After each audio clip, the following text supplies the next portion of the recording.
Right, well, good afternoon, everyone. Welcome to our collective worship for today. Yesterday was really nice to see Father Graham as part of our collective worship. And that was really nice. And obviously his stories that he tells, I thought were brilliant and obviously very in keeping with what we're talking about when it comes to those values. Now, as we mentioned, and some of you have been covering in your lessons this week, it's Mental Health Week, or Children's Mental Health Week. And we did a little bit about what that meant and about how to keep ourselves mentally healthy. And then I said today I was going to talk to you a little bit about giving you strategies to help with keeping your minds healthy. So if I share my screen, hold on a second.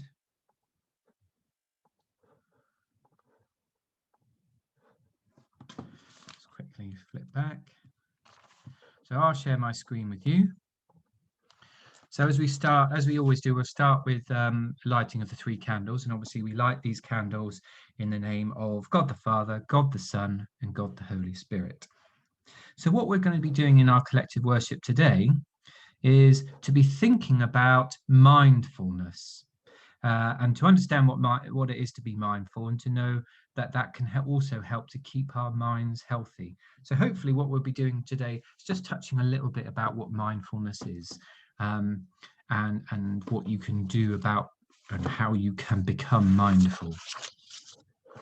So if we start, if you imagine sometimes, have your mind, imagine the snow globe being your mind. Have you ever felt like it's like a snow globe and it's been shaken up? And all of those thoughts and everything are all in your mind, and they're all floating around and they're falling about all over the place.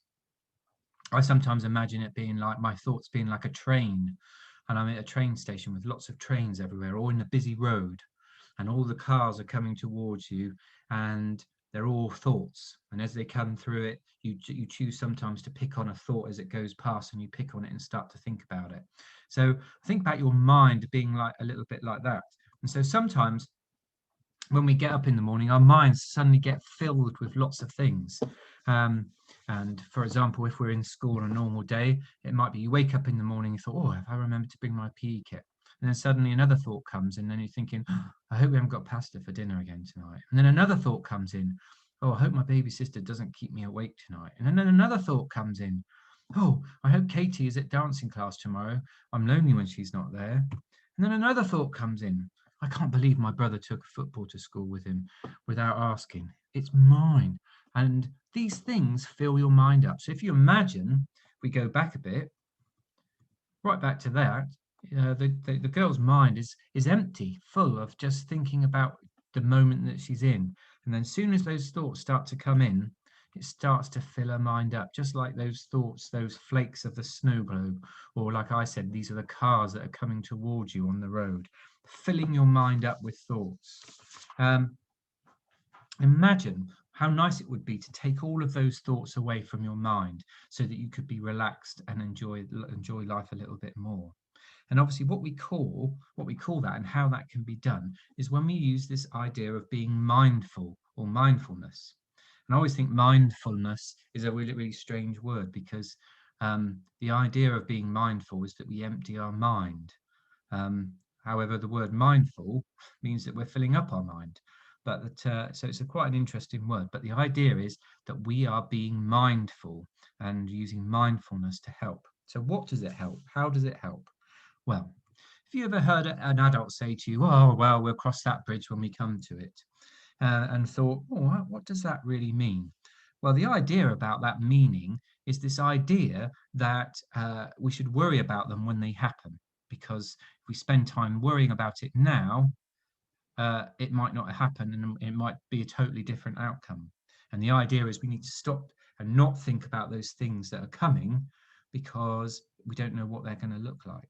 I'm sure if we go back a year and we think about coronavirus and COVID, none of us would have been thinking that it would be like this, and we couldn't prepare for it. It just came, and what we did and what you have done is amazing, because what you did, you dealt with the problem when it came, and we all did. Now, we could have spent 5 years prior to that worrying about the fact that this virus could come, and still not being prepared for it to be like the way it is. So the idea of crossing that bridge when we come to it is more about just dealing with those problems when they happen. And what about this one? Have you ever heard an adult say, well, that's just all water under the bridge? And what does that really mean? Well, obviously the idea about it is, well, there's no point worrying about a problem that's from the past. Obviously what we should do, and we talk about this a lot, is whether it's a problem that's been difficult, or you've done something wrong, or whatever may happen, the bottom line is it's happened and we need to learn from it and move on. And that's another way that we sometimes get bogged down with things, and our mind becomes full because we worry about this idea that says that happened, and what about if it happens again, and how are we going to do this, and your mind becomes full of those worries. So what we can do is it gives us the idea, and these phrases help us to understand what mindfulness and how it works. And as it says here, mindfulness is a special way of thinking that can help us with our problems. Using mindfulness can help us enjoy lives in a more calm and relaxed way. Well, how does that look in practice? Well, I'm going to tell you a little bit of a story. I'm going to tell you a little bit of a story about Dylan. So this is Dylan, and he's having breakfast with his family.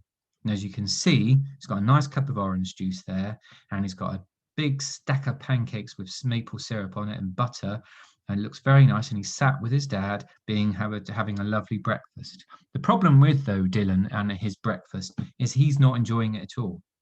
He's not really tasting the pancakes, he's not really even tasting the juice, and he's not really listening to what his dad is telling him, even though dad is sharing him some good things and talking to him about things that are going on.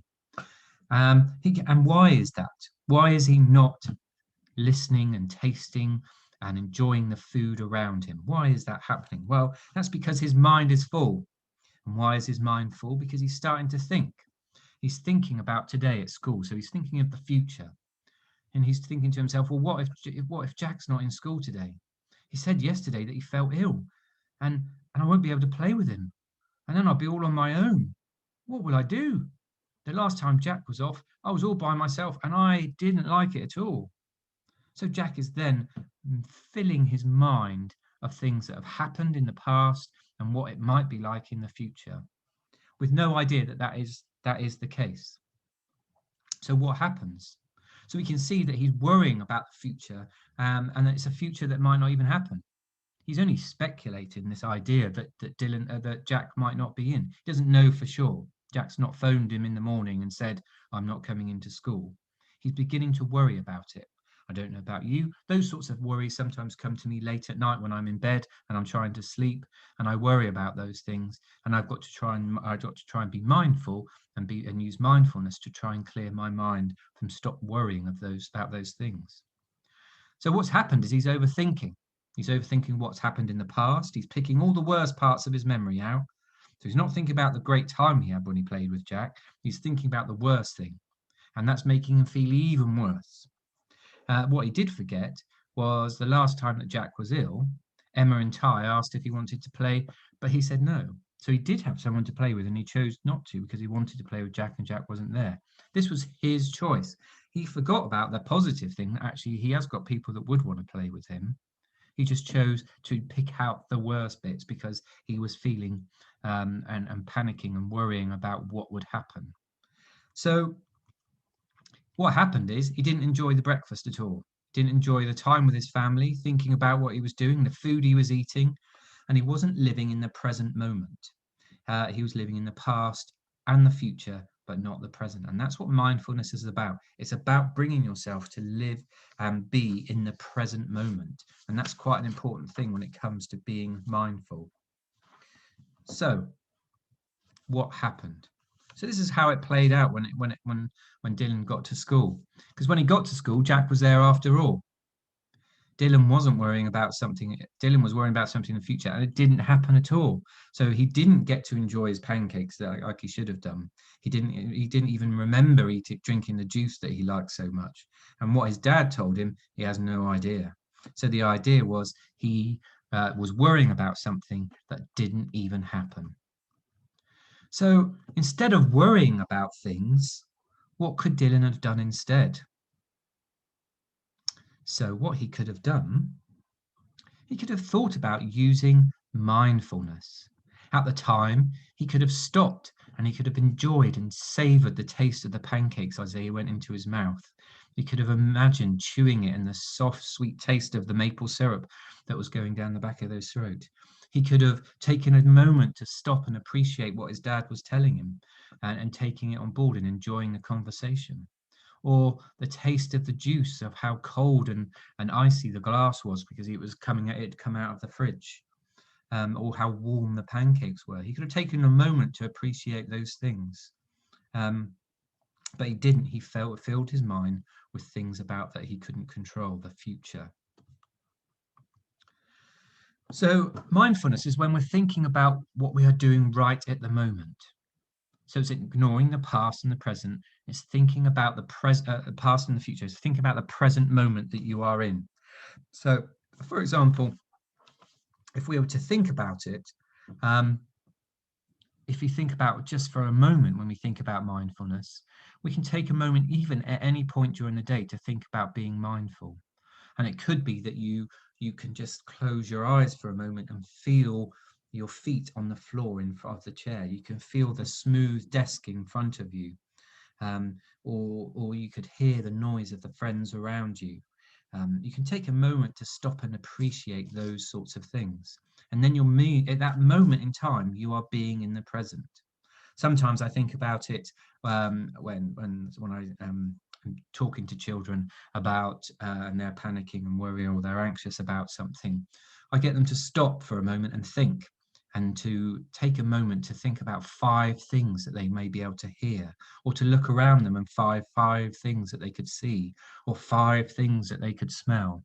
Take a moment to do that, and that brings you into the present and takes your mind from worrying. And imagine those snowflakes or the cars coming towards you. They just seem to just zoom right past you and they don't stop because you're in the moment. You're thinking about the present. And when we think about it, there are times where it's good to think about things in the past and the future, because they are exciting. They remember good times. I remember a time when all your friends were at school and you could play with everyone, thinking about the future, about how nice it is when everyone comes back. These are all things that can be exciting. But mindfulness is obviously living in the here and now and enjoying every moment. So we think about Dylan. If Dylan had focused on the breakfast with his family and enjoyed that family time instead of worrying about it, which is worrying about something in the future which he couldn't control, he would have had a far better time and have been more present in that moment. Now, it's very difficult to say this because obviously as adults we struggle with that as well.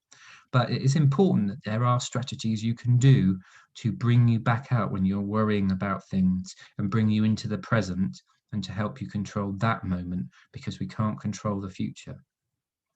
So with that in mind, I'd like you to just sort of close your eyes for a moment and think about what you can do to be more mindful from now on.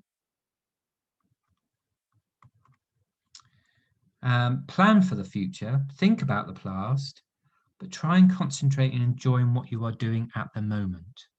Try not to worry about the future or dwell in the past. Now, while I think about that at the moment, actually, I'm at home. I've got one of my children who's in the next room doing some schoolwork, and one of the things he would always do when he talks about the past and getting hung up in the past. There are times where we would go out and have a lovely day. We'd walk along the beach, have a nice dinner, and then maybe as he got out the car, he might bang his head, or he might trip over and drop his favourite sweet on the floor or his ice cream. He might lose his ice cream. And at that moment, he thinks about the past, and it was the worst time ever. It was the worst day, terrible day, but actually he's not thought about the past in a positive way and picked out the positive bits from it. And he hasn't stopped to do that. And that's the sort of thing that we would all do sometimes. We all pick on those bits and pick out the negatives. But the idea is to try and concentrate on the moment at the time. So by doing this, by being mindful, your mind will feel more calm, like the snow globe, more than when it settles, rather than being in a really big, powerful snowstorm, or like I said, being on a busy road. Your mind will become a bit more calmer and quieter. It's really important. So whilst your eyes are closed for a moment, we're finished with a prayer. And if you'd like to, you could place your hands together. Dear God, help me to find quietness when everything is busy. Give me the strength to stay in the present and not worry about the future. Help me to relax and be calm. Amen. So I'll stop sharing for a moment. So that was our collective worship for today, and it's about being mindful. I hope those are some tricks there, or some tips there that may be able to help you in the future whenever you're beginning to worry about things that are going to be happening or that have happened in the past, and to help you to move on and be in the present. Okay, so that's it for today. Tomorrow's our celebration assembly, talking of looking forward to something, which I'm looking forward to.